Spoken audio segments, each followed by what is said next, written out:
Thank you to Leader McCarthy, Whip Scalise, Chair Liz, and thank you, Steve Shabbat, for your work on the PPP legislation. Look, we're here because we want the families and the individuals and the businesses in our districts and across this country to survive. I mean, we want them to thrive. But at the very least, heading into Hanukkah, heading into Christmas, we don't want them sending their team members into the unemployment line, where, by the way, the unemployment benefits are also stalled. This is ridiculous. That's all this is about. This is not a partisan issue. However, we're the ones stepping up saying, Nancy Pelosi, the first PPP bridge worked. Please do not let this become Nancy Pelosi's bridge to nowhere. We have got to get this passed. It's important to start by saying the Paycheck Protection Program expired August 8th. And we knew months before that the date that it was going to expire. We have known for most of this year that this would be a problem.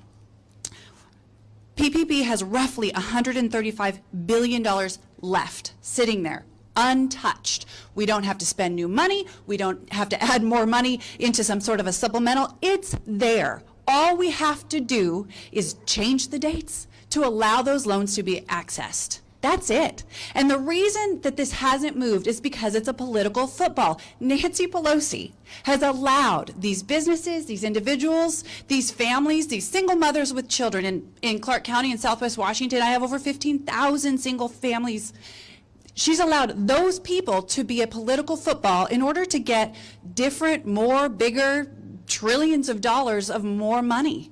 Well, what we really need is this targeted relief. We know it's going to work. In Southwest Washington, in my district alone, this has saved nearly 95,000 jobs. 95,000 jobs. That's amazing. Over 10,000 businesses have accessed these critical forgivable loans. This, again, should not be a partisan football. House Democratic leadership has shown that they rather use the fate of these small businesses as a bargaining chip. It has been admitted. I mean, I'm going to guess most of the folks here suspected it, but she's admitted it.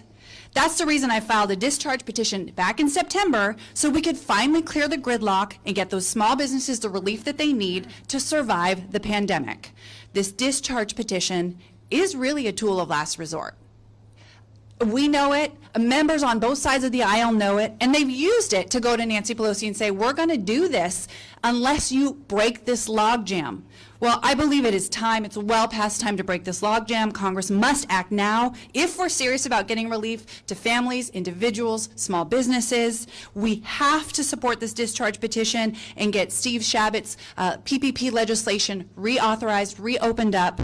Families, communities, workers, individuals, they need it. And that's why we're here. That's what we're about. Thank you.